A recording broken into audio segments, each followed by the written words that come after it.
All right, get ready because today we are taking a deep dive into Discover Your Freedom. Ooh, interesting. This coaching program claims to have 16 tools Okay. for reaching something they call master consciousness. Master consciousness. Think of it like escaping the matrix of your own mind. Okay, I'm intrigued already. Pretty fascinating, right? Yeah, it really is. So, What's interesting is how they position this matrix okay. against master consciousness. Right.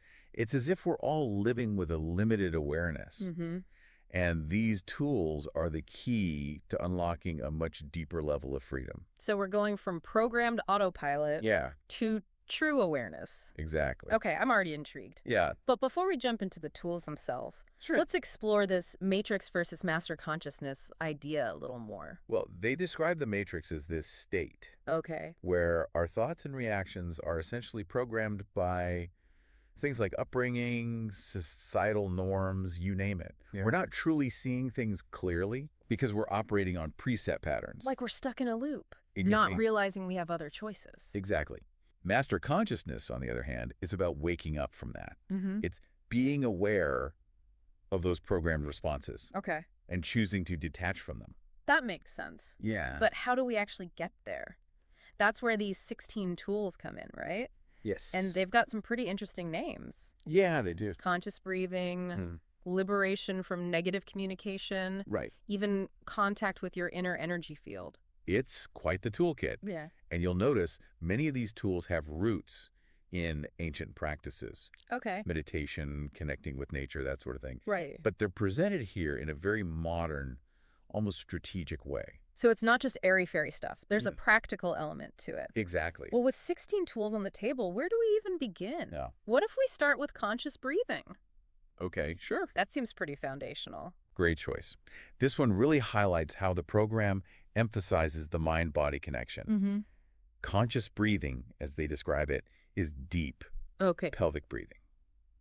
They believe this can directly connect you to that state of master consciousness. So it's not just about getting more oxygen. Right. It's about using your breath to actually shift your awareness. Precisely.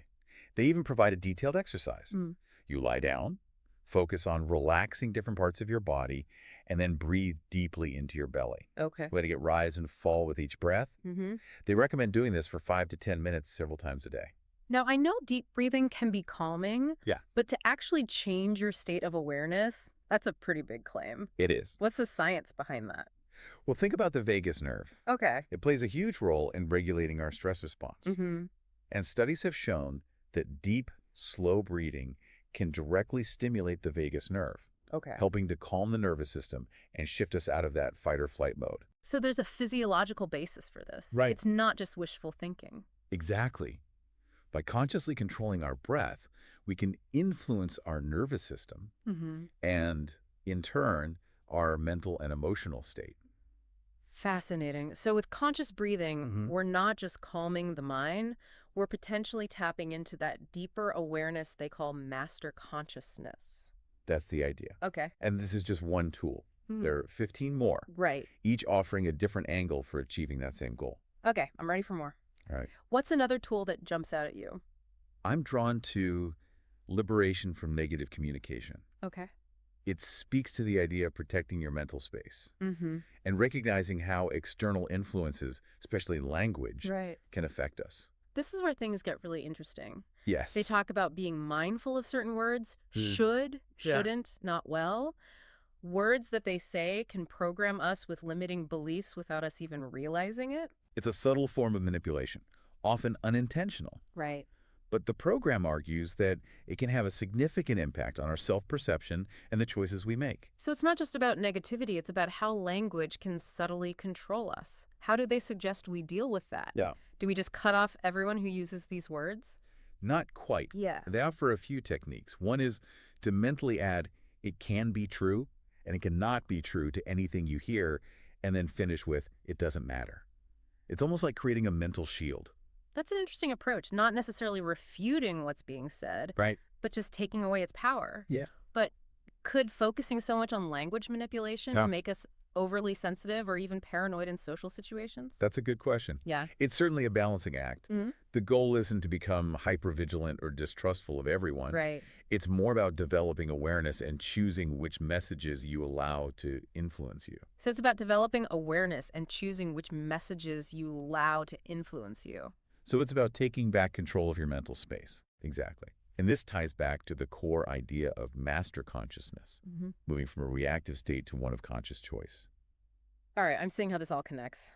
Let's move on to another tool. This one is called Contact with Your Inner Energy Field. Okay. And, well, it sounds a little out there. Ah, yes. This one delves into the more esoteric aspects of the program. Okay. Essentially, they're talking about becoming aware of your energy body, Mm-hmm. which they describe as extending beyond your physical form. Wait, so we have an invisible energy field around us. That's what they're suggesting. How we even tap into that? They guide you through a visualization exercise where you bring your attention to different parts of your body, Okay. starting with your hands and moving outward, trying to sense this energy field. Okay, so it's about expanding your awareness beyond the physical. But what if you don't feel anything? Right. Is that a sign you're doing it wrong? Not necessarily. They acknowledge that it might take time and practice. The key is to approach it with curiosity and an open mind without forcing it. So no pressure to have some out-of-body experience right away. Exactly. It's about subtle shifts in perception, not a dramatic event. Okay. They suggest repeating the exercise regularly and simply noticing any changes in your awareness. This reminds me of practices like Qigong or Reiki, where they talk about energy flowing through the body. You're right, there are definitely parallels. And while the program doesn't delve into specific traditions, it's clear they're drawing inspiration from various ancient practices. Interesting. It seems like they're offering a more generalized approach, Yeah, which might make it more accessible to people who are new to these ideas. perhaps. But it'll be interesting to see how much depth they go into with each of these tools. It will. Well, so far I'm intrigued. We've only explored 3 tools, Right. and they've already sparked a lot of questions and insights. And there are still 13 more to go, Wow. each one offering a different perspective on how to achieve that state of master consciousness. I'm ready for the next one. What else do we have in this toolkit for escaping the matrix of our minds? Well, let's see. Yeah. What should we tackle next?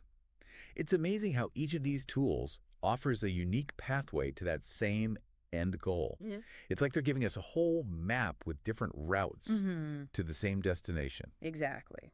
And each path has its own fascinating terrain to explore. What's next on our journey to master consciousness? Let's shift our focus to a tool called liberation from comparisons. Okay. This one really resonates with me Yeah. because it addresses something we all struggle with. Comparisons. Oh, yes. It's like we're constantly measuring ourselves against others Right. or even our past selves. Yeah. No wonder we end up feeling so inadequate or frustrated. The program really highlights how comparisons pull us out of the present moment Mm-hmm. and fuel those negative emotions. They actually break down different types of comparisons we make Right. about our appearance, our achievements, Yeah. even our feelings.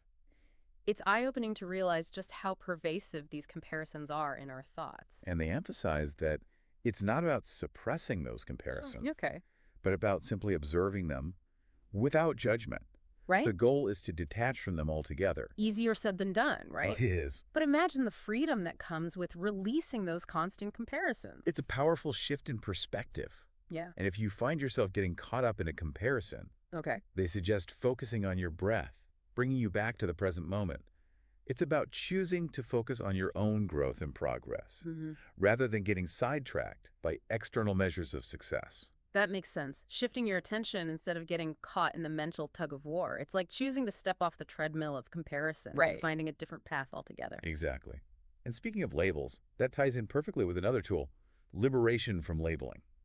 This one takes the idea of comparisons a step further. Okay, I'm curious. How do they define labeling in this context? They're encouraging us to move beyond putting everything, including ourselves, into neat little boxes with labels, especially those labels that rely on opposites. Yeah. Good, bad, right, wrong, beautiful, ugly. So it's about recognizing that reality is far more nuanced than our labels allow. Precisely. They argue that as we move closer to master consciousness, Mm-hmm. we naturally use fewer specific words, Okay. and our communication becomes more open and fluid. That's interesting. Almost like we're transcending the limitations of language itself. But Yeah. isn't language how we make sense of the world? It is, but it can also create limitations. Mm. They're not saying we should abandon language altogether. Right. It's more about becoming aware of how we use labels and recognizing when they're creating unnecessary boundaries or judgments. So becoming more mindful of our language and its impact on our perception. Exactly. And they offer some interesting techniques for dealing with negative labels we might have internalized. Okay. For example, if you catch yourself thinking, I'm bad at this, they suggest immediately adding the opposite thought. I'm good at this. That's an interesting way to neutralize a negative thought. It's not about denying it, Right. but about creating a more balanced perspective. Exactly. It's like creating a mental space where opposing ideas can coexist without conflict. That makes a lot of sense. Okay, this next tool, focusing perception on awareness of things, sounds a bit mystical. What's that all about? This one explores the idea that consciousness isn't limited to humans. Okay. They propose that it's present in everything around us. Okay, now we're getting into some deep philosophical territory. We are. Here. They suggest choosing an object, Okay. like a stone or a plant, and simply focusing your attention on it. They say that as you do this, you might notice a sense of spaciousness within yourself Yeah. that also seems to be present in the object. So it's about expanding your awareness to include the object, almost like you're merging with it. In a way, yes. Yeah. The idea is that by recognizing the consciousness in all things, you tap into a deeper sense of interconnectedness and unity. It's like shifting from seeing the world as a collection of separate objects to experiencing it as a unified field of consciousness. Right. That's a pretty profound shift in perception. It certainly challenges our conventional way of seeing things, and it resonates with certain spiritual traditions that see divinity or consciousness present in all of creation. Fascinating. It seems like this tool is about cultivating a sense of awe and wonder toward the world around us. Exactly. It's about recognizing the inherent beauty and aliveness in everything, Right. even the most mundane objects. All right, let's keep exploring these tools. What about liberation from identification? This one seems to get at the heart of who we truly are. It does. This tool invites us to detach from the limiting labels and roles we often identify with. They suggest paying attention to how we use the phrase, I am, Okay. followed by an identification like I am a doctor or I am a mother. I see. So instead of saying I am a writer, I might say I write. It's a subtle shift, but they argue it can make a big difference. They propose replacing I am with I have a habit of. For example, instead of I'm a smoker, you would say I have a habit of smoking. Right. They believe this makes it easier to change those habits because you're not defining yourself by them. Interesting. So it's about separating your actions from your core identity. Exactly. It's about recognizing that we are more than our roles, our professions, Yeah. or even our habits. They even go so far as to suggest that we are not our names, our paths, or even our physical bodies. Oh, that's a big one. If we're not all those things, then who are we? That's the question this tool invites us to explore. They suggest experimenting with phrases like, I am who I am, or I am that I am, to connect with a deeper sense of self, beyond those limiting identifications. It's like they're pointing us toward a state of pure being, free from all the labels and definitions we usually cling to. Yeah. It's about discovering the boundless potential within ourselves. When we let go of who we think we are and embrace the mystery of who we truly are. I love that. Okay, let's talk about broaden your thinking. It sounds like it's all about shifting our perspective. This tool emphasizes acceptance and expansion when it comes to our thoughts. Instead of trying to fight or suppress negative thoughts, they suggest allowing them to be there, recognizing that they are just thoughts, not facts. That goes against a lot of the advice we hear about positive thinking, right? It does. Yeah. They're not saying we should wallow in negativity, but they argue that resisting negative thoughts actually gives them more power. So it's more about acknowledging them and then letting them go? Exactly. They offer an interesting technique.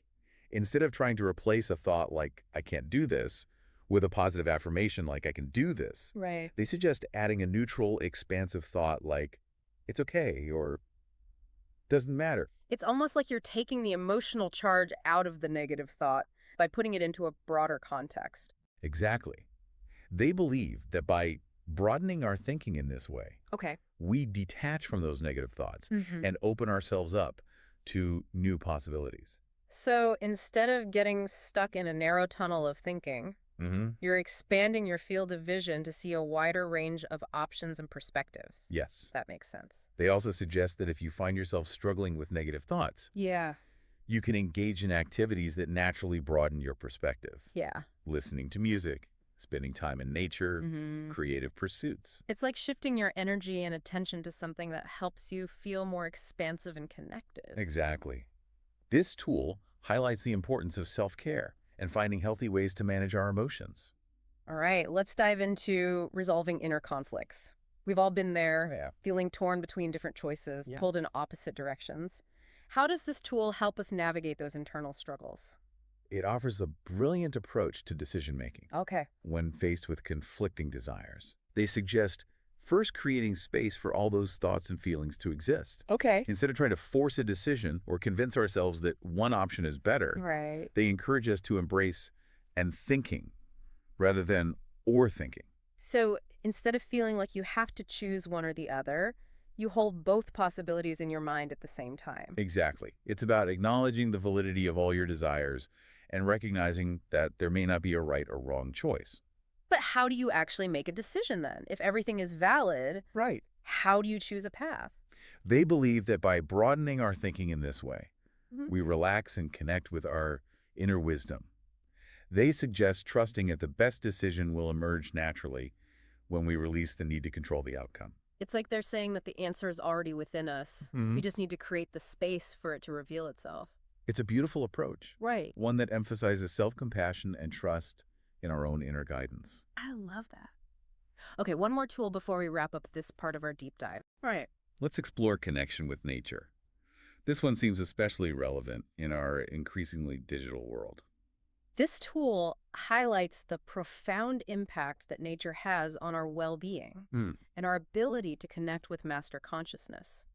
They emphasize spending time alone in nature, Right. allowing yourself to be fully present with your surroundings. So it's not just about going for a walk while listening to a podcast or scrolling through your phone. Right. It's about really being present in the natural world. Exactly. They suggest focusing your attention on your senses. What do you see, hear, smell, feel? And how does being in nature make you feel? It's like nature offers a reset button for our minds and bodies, allowing us to reconnect with something larger than ourselves. It's a reminder to prioritize time in nature, even if it's just a few moments each day, Right. to nurture our well-being and tap into the restorative power of the natural world. It sounds like this tool is about more than just relaxation or stress relief. It is. It's about connecting with a deeper level of awareness and peace. Exactly. Yeah. And that connection with nature is seen as a pathway to accessing that master consciousness they talk about. Well, we've covered a lot of ground in this part of our deep dive. We have. From comparisons to labeling, from energy fields to the consciousness of a stone, it's been quite a journey. And we're not done yet. Oh, there's more. There are still a few more tools in this toolkit for escaping the matrix of our minds and achieving that elusive master consciousness. I'm ready for more. What else do we have to explore? It's fascinating how these tools, while drawing on ancient wisdom, feel so relevant to our modern lives. You're right. They address those universal human struggles comparisons, negativity, Yeah, feeling stuck in a way that feels both timeless and timely. exactly. Okay, so we've explored a lot of these tools, but there's still a few more waiting in the wings. Great. What else can we add to our toolkit for reaching master consciousness? Let's talk about liberation from resistance. Okay. This one really gets to the heart of how we interact with the world. Okay, I'm intrigued. How do they define resistance in this context? It's about how we react to situations that we perceive as negative or challenging. They argue that resisting those situations Right. actually keeps us trapped in the matrix of our own making. So instead of fighting against things we don't like, Yeah. they're suggesting we embrace them. Not necessarily embrace, Okay. but certainly accept. They propose two main approaches. Okay. One is to fully accept the situation as it is, Mm-hmm. without trying to change it or wishing it were different. Right. The other is to simply leave the situation altogether. It sounds like a very pragmatic approach. It is. You either fully accept it or you remove yourself from it. Right. No more struggling or complaining. Exactly. They believe that by releasing resistance, we free up our energy and allow ourselves to move forward more gracefully. So less drama, Yes. more flow. I like it. But how do you know when to accept and when to leave? That seems like a tricky balance. They acknowledge that it's a judgment call, Yeah. but they encourage us to tune into our intuition and to ask ourselves, Okay. is this situation serving me? Is it aligned with my values and goals? That makes sense. It's about becoming more conscious of our choices and aligning our actions with our deeper desires. Exactly. It's about moving from a reactive state to one of conscious choice. And that again ties back to their definition of master consciousness. It's amazing how all these tools seem to weave together, They do. each one reinforcing the core principles of the program. You're right. It's like they're creating a tapestry of practices, Mm-hmm. each thread contributing to the overall design. Okay, I think we have time for one more tool before we wrap up this deep dive. Let's talk about peripheral perception. Okay. This one sounds intriguing. This tool focuses on expanding our awareness beyond our usual tunnel vision. Okay. They suggest that most of us operate with a very narrow focus, only paying attention to what's directly in front of us. So we're missing the bigger picture. Exactly. Yeah. They believe that by developing peripheral perception, we can take in more information and see things from a wider perspective. But how do you actually develop peripheral vision? I thought that was something you were either born with or not. They offer some exercises that challenge our habitual ways of seeing. Okay. For example, they suggest trying to notice everything in a room without moving your head or focusing on any one thing. That sounds challenging. It is. Like trying to see everything at once? It takes practice. They also suggest paying attention to your other senses, Yeah. sounds, smells, even subtle energy shifts to broaden your awareness. So it's not just about seeing more, it's about sensing more. Yes. Becoming more attuned to your surroundings. Exactly. And they believe that this expanded awareness helps us to make better decisions, Mm-hmm. connect more deeply with others, Yeah. and navigate the world with more grace and ease. It sounds like this tool is about becoming more present, It is. more alive to the richness of experience. That's a beautiful way to put it. Yeah. It's about moving from a limited, often distracted state of mind to one of expansive awareness and presence. Wow, we've really covered a lot of ground with these 16 tools. From breath work to energy fields, We have. from language to nature, from letting go of resistance to expanding our perception. It's been quite a journey. It's been fascinating to explore these ideas and see how they all connect back to this concept of master consciousness. It's clear that this program offers a comprehensive approach to personal growth and transformation, but ultimately it's up to each individual to decide what resonates with them and how they want to apply these tools in their own lives. Absolutely. The journey to master consciousness is a deeply personal one. There's no right or wrong way to approach it. This deep dive suggests that true freedom comes from mastering our own minds. But what does it truly mean to be a master of ourselves? What are the responsibilities and possibilities that come with such awareness? That's a question worth pondering. It's a lifelong exploration. Yeah. Perhaps it's not about control or dominance, but rather about cultivating a deep understanding of ourselves, our thoughts, emotions, and behaviors, and choosing how we respond to them. It's about living with more awareness, more intention, and more compassion, both for ourselves and for others. It's been an incredible deep dive, and I'm excited to see where these insights lead us. Until next time, keep exploring, keep questioning, and keep diving deeper into the mysteries of your own being.